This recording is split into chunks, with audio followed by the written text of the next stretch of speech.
地方啊，帝王綠金仔都有啦。呢種啊仲靚過啲飄花，呢種係飄綠絲花，呢一個呢啲位置全部都係洋綠絲。呢條可以打15萬啦，點翻咗一倍啊！我都話有靚嘢㗎啦，頭先我賣下嘢啫。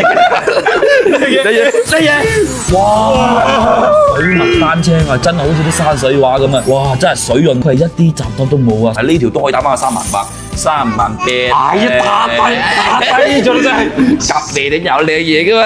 乜嘢？帝王子喎，係咩王子啊？呢啲入門款嘅薰衣草紙嚟嘅啫。呢種嘅話，市面上正常嚟講3000把一條。3000把，係啊，紙嘅喎，大佬，邊咁平啊？入門款嚟嘅啫，唔使打咁高嘅。咁啊，好閒啫呢啲。睇下先啊，跟住。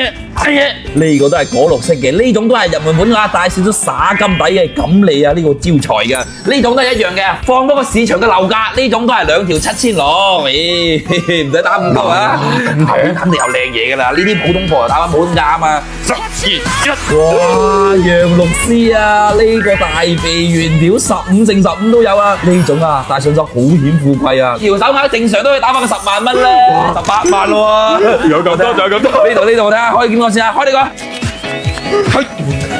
冰感十足嘅天空藍啊，睇下好似啲馬爾代夫啲海水咁啊，真係靚到不得了啊！透晒手影，5萬8啦，打翻5萬8啦啊！見到呢一個真係清清喎，肯定有靚嘢，急乜嘢得㗎？咦？圓圓地嘅，呢有咩嚟㗎？紅雙嘅白底青平安扣，仲要係平扣嚟嘅，佢仲要係滿雙一血金，都要2、3千一件咯。各位靚姐，想要嘅話同阿喜講，呢個得個4件嘅啫，我就計到90蚊一件啫，放大樓啊！睇下呢個咩先啦，黃加綠，哇！呢個已經係黃紅色嘅錦鯉鴨啊，似個水塘啲錦鯉同埋啲荷花飄喺上面咁樣啊！市面上1萬條都唔一定揾到一條出嚟，加多個32萬8啦，就已經6萬條啦！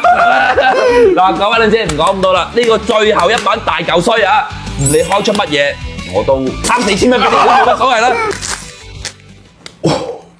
俾你睇下咩叫做特色鴨，好冰好透啊！呢度可以圈3條手鐲，冰情底全條手鐲都可以圈到呢條黃翡啊，好靚啊！黃翡招財進寶嘅，呢3條手鐲唔使講啊！各位靚姐，想要嘅話話俾你知，我同你哋大方流，大方流啊！